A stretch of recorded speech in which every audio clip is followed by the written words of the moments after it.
Comment faire quand je stagne, que je ne vois plus de résultats et pourtant je fais toujours mes 3-4 séances par semaine, j'équilibre mon alimentation et ça ne bouge pas, j'ai toujours un petit peu de gras au niveau du ventre, j'ai toujours les fessiers un peu flasques, j'ai toujours un petit peu de gras au niveau des cuisses. Bref, on va voir dans cette vidéo qu'est-ce que vous pouvez mettre en place pour voir pourquoi vous stagnez et essayer d'établir un nouveau plan d'action que vous pourrez faire et appliquer à la fin de cette vidéo.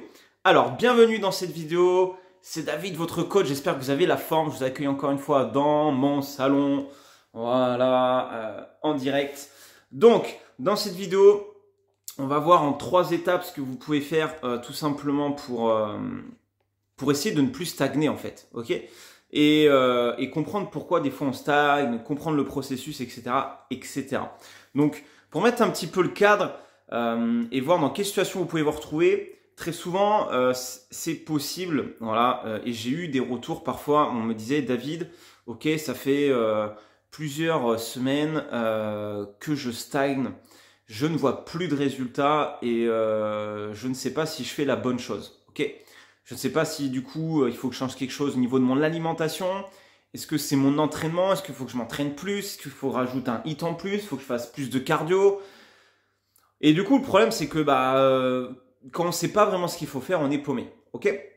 Donc déjà, il y a une première chose qui est possible, c'est d'aller voir un coach. Si vous n'avez pas de coach, c'est tout simplement d'aller, pourquoi pas, aller prendre juste une séance de coaching pour qu'il puisse aussi vous guider et prendre peut-être sur même un mois pour que vous puissiez avoir tout simplement un nouveau plan d'action, qui vous établisse même un programme. D'accord? Ça permet aussi d'avoir un professionnel qui s'occupe de ça et vous n'ayez pas besoin de vous prendre la tête. Et qui vous explique aussi le process. Pourquoi des fois on stagne, pourquoi des fois ça bloque un peu, il faut attendre plusieurs semaines, plusieurs mois. Il vous expliquera tout ça. Ok? Maintenant, ce qu'on va voir dans cette vidéo, c'est 3 étapes que vous allez pouvoir vous poser peut-être sur papier à la fin de cette vidéo ou en même temps que je vous explique ça, pour essayer de faire le point un petit peu sur ce qui se passe aujourd'hui. Ok? Alors, ce qu'il faut savoir, c'est déjà pourquoi on stagne. Pourquoi on stagne? Alors, parfois, on se dit, je stagne, je n'ai plus de résultats, mais on en a quand même. Ok? Je m'explique. C'est-à-dire que des fois, on fait une fixette et une obsession sur une partie du corps qui ne bouge pas, alors qu'on a d'autres parties du corps qui continuent de se développer par rapport à celle-ci. Donc, ça ne veut pas dire que vous êtes en train de stagner, ça veut peut-être dire que vous faites peut-être une trop grosse fixette ou une obsession sur une partie du corps sur laquelle vous n'êtes pas à l'aise. Et je parle particulièrement, ça peut être du ventre, ça peut être des jambes, ok, des fessiers, des bras, je ne sais pas. Mais très souvent, on fait une fixette parce qu'on a envie de ressembler à quelqu'un qu'on a pu voir sur Internet, sur des magazines, à la télé, ou une star à laquelle on a envie de ressembler et on se dit « Putain, mais moi, je vais avoir les mêmes épaules, je vais avoir les mêmes abdos, je vais avoir les mêmes cuisses, les mêmes fessiers. » Ok, wake up. Je vous l'ai dit dans une autre vidéo, nous ne pouvons pas ressembler à quelqu'un qu'on voit en photo. Ok, chaque personne est différente. On a une morphologie différente, on a un métabolisme différent, on a un niveau différent en sport et on a une approche et un niveau différent au niveau de notre alimentation. Ok, on ne s'entraîne pas tous à la même intensité, de la même manière, avec la même qualité, avec... Il y a trop de facteurs qui peuvent rentrer en jeu, d'accord? Et tout simplement, en fait, on ne peut pas ressembler à quelqu'un. La seule chose que tu peux faire, c'est faire de la chirurgie esthétique, peut-être. Je pense que c'est le seul moyen, ok? Tu te fais mettre des implants et tout, ok, pourquoi pas, mais bon, c'est dommage, c'est bien dommage.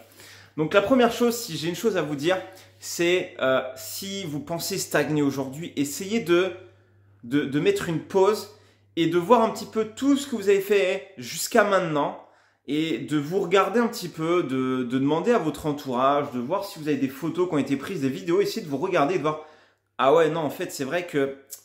Ah ouais, non, là, je vois quand même que le fessier est plus volumineux.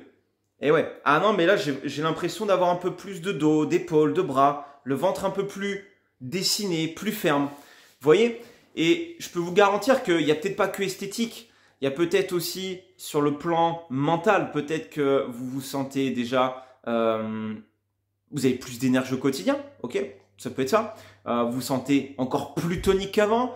Peut-être que vous êtes meilleur encore sur certains exercices. Vous avez augmenté vos performances. Vous voyez, il y a des choses qu'il faut prendre en compte là-dessus. Peut-être que vous arrivez à mieux gérer votre alimentation. Tout ça, c'est des points positifs. Tout ça, c'est aussi des résultats. Parfois, on va chercher le résultat alors qu'on en a déjà ici. Ok? C'est ultra important. Donc, attention, voilà, à ça. Maintenant, on va voir un petit peu en détail sur le troisième point, qu'est-ce qui peut se passer au niveau de la stagnation. Mais avant ça, la première étape que vous pouvez essayer de mettre en place, c'est de faire le point sur votre alimentation. Ok? Donc, si on stagne, essayez de vous poser la question aujourd'hui, est-ce qu'il y a quelque chose qui a changé dans mon alimentation? Est-ce que je mange toujours équilibré comme avant? Est-ce que je garde le contrôle comme avant ou alors j'ai tendance à lâcher un peu plus le week-end, surtout qu'il y a l'été qui arrive ici, le soleil. On voit pas trop, attendez. Voilà, il y a même les transats ici, il y a le soleil en direct de Bordeaux. Ok, voilà, la vidéo revient, elle est plus claire, c'est mieux. Mais la première chose pour moi, selon moi, c'est de voir comment ça se passe au niveau de votre alimentation. Parce que on se rend pas compte, mais des fois, on commence, on contrôle, on fait attention en bonne quantité. Parfois, on laisse un peu de lest. Hop, une petite graisse par-ci, un petit barbecue par-là, un petit peu de pâte par-ci, un petit peu de bière par-là. Sans s'en rendre compte, c'est léger. Mais rien que des fois, des petites choses comme ça peuvent faire que, hop, bah on stagne. Hop, le gras, il veut pas partir. Voilà. Et ça, il faut le comprendre. Si c'est comme ça, c'est que c'est ok, c'est normal que ça stagne. D'accord? Donc ça, c'est tout à fait logique. Maintenant, ce qui peut être intéressant à faire, si vous stagnez vraiment, ok, et que vous ne contrôlez pas vraiment avec une application, vous pouvez utiliser une application. Je mets juste un warning sur l'application que vous pouvez utiliser. C'est attention à ne pas rentrer dans la restriction, dans l'obsession, dans la fixette de la calorie près. Ok?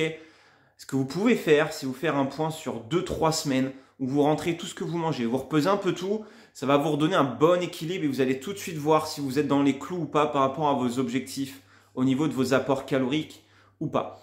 D'ailleurs, si vous ne savez pas comment calculer vos calories, j'ai fait une vidéo à ce sujet, je vous mettrai le lien qui est juste en haut qui va apparaître et vous pourrez revoir, c'est une vidéo qui est pas mal où je vous explique comment calculer de manière globale. Donc ça peut être une étape importante. Moi, c'est ce que je fais en général tous les 3-4 mois. Je reprends mon application et comme application, j'utilise Fat Secret. Vous pouvez utiliser aussi MyFitnessPal. Et l'idée, c'est de pouvoir reprendre un petit peu le contrôle sur mon alimentation pour pouvoir tenir sur du long terme. Okay? Moi, je ne suis pas adepte de rentrer mes aliments tous les jours. Je ne le fais pas et j'ai de très bons résultats physiques sans le faire. Chacun sa manière, d'accord? Je ne peux pas vous dire fais comme moi, fais pas comme moi. Il faut que tu testes et voir ce qui te convient aussi, d'accord? Moi, ce qui me convient bien, c'est de le faire par phase, tous les 3-4 mois, de me reprendre 3 semaines, 1 mois quand même, où je recontrôle tout.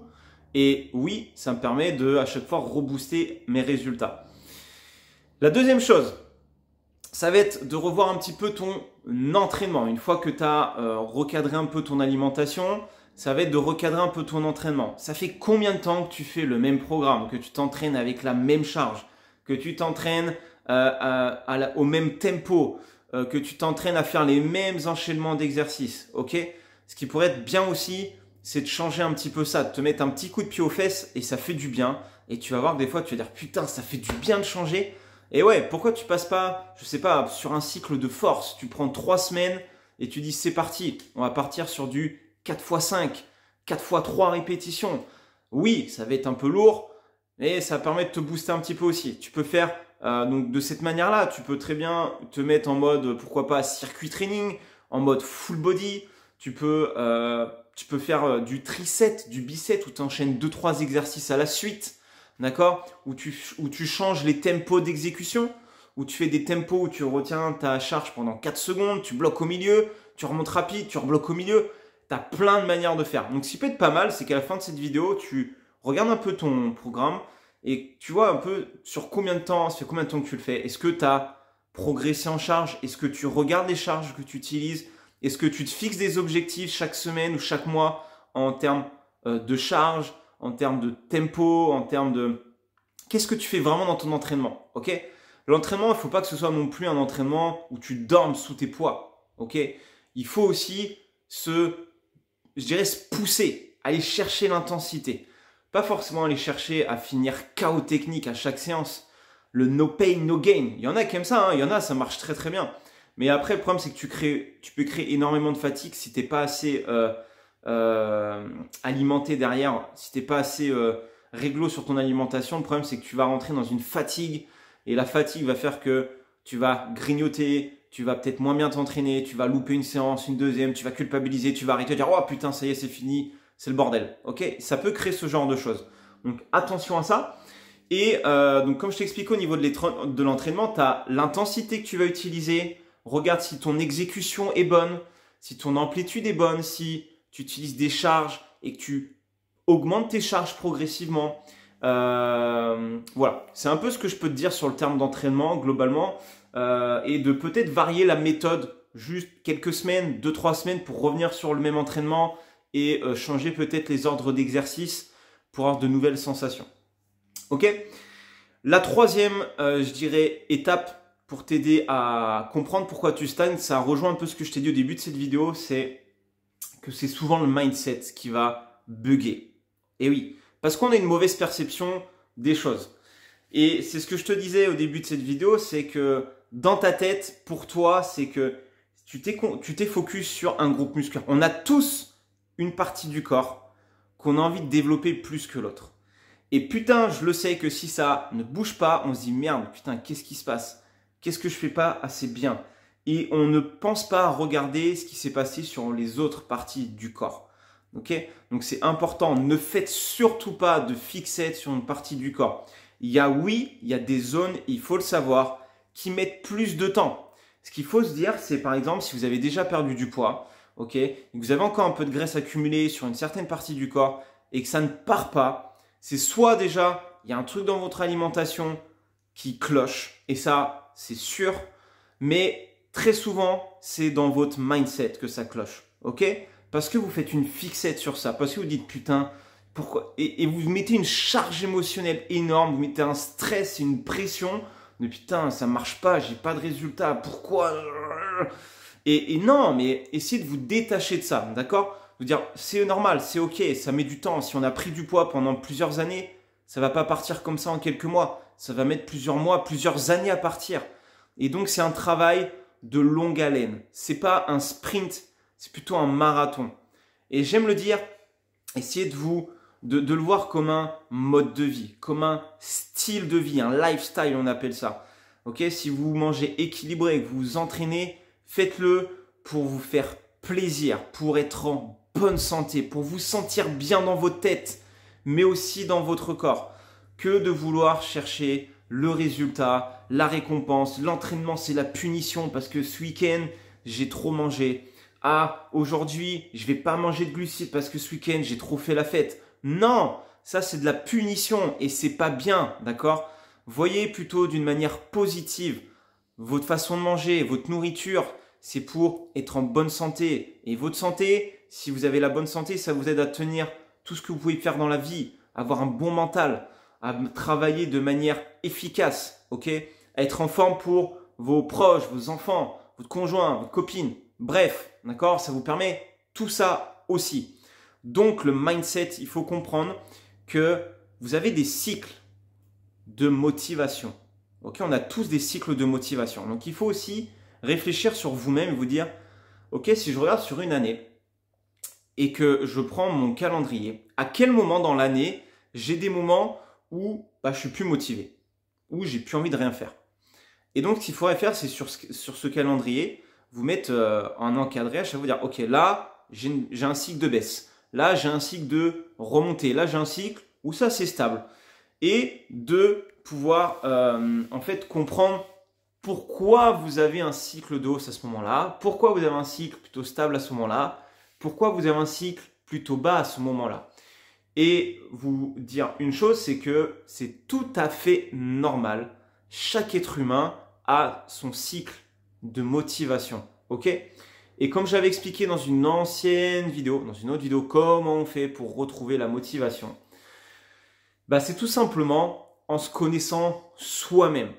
déjà, si vous arrivez à vous connaître vous-même, vous pourrez anticiper ces moments et vous dire, là c'est ok, là je sais que c'est une période où j'ai tendance à être moins motivé parce qu'il fait froid, parce que j'ai pas envie, parce que je sais pas. Vous voyez, il y a plein de choses. Il faut se poser, l'écrire sur papier et ça c'est ultra important. Donc le mindset, la motivation, ça peut fluctuer, d'accord? Ça ne fait pas tout ça toutes les semaines, hein. Mais si c'est des cycles, en général, ça peut faire sur 3 mois, après ça rebaisse, on remonte au bout d'un mois, paf, ça repart pendant 3-4 mois, ça rebaisse, ça stabilise. Et c'est ok, et c'est normal. Et ce qu'il faut se dire, c'est que pendant ces moments de baisse, vous dites que c'est un cycle qui est normal, parce que vous l'avez anticipé. Et du coup, vu que vous l'avez anticipé, que vous le savez, vous allez quand même continuer à appliquer ce que vous faisiez avant. D'accord? Et c'est comme ça qu'il faut essayer de le faire. Donc voilà pour cette vidéo, j'espère que ça a pu quand même vous aiguiller sur quel point vous pouvez essayer de gratter, je dirais, pour voir pourquoi vous stagnez. Mais attention, je vous l'ai dit au début, je vous l'ai dit à la fin, des fois stagner, ok, ça ne veut pas dire que vous n'avez pas de résultat. Si vous stagnez, c'est peut-être que vous faites une fixette, ok, et que vous ne prenez pas le temps de respirer et de vous poser. Cool? Voilà. Je pense que je vous ai tout dit dans cette vidéo. Donc, oui, je voulais vous dire un truc en fin de vidéo, mais ça m'est sorti de la tête. C'est pas grave, ça me reviendra sur une prochaine vidéo. Si vous avez des questions par rapport à ces 3 points, que vous voulez peut-être aller un peu plus loin, n'hésitez pas à me les dire dans les commentaires. Et si vous n'êtes pas abonné, abonnez-vous, likez cette vidéo et n'hésitez pas à me poser vos questions. Allez, je vous souhaite une belle journée. Je vous dis à très vite. Ciao, ciao et bon courage.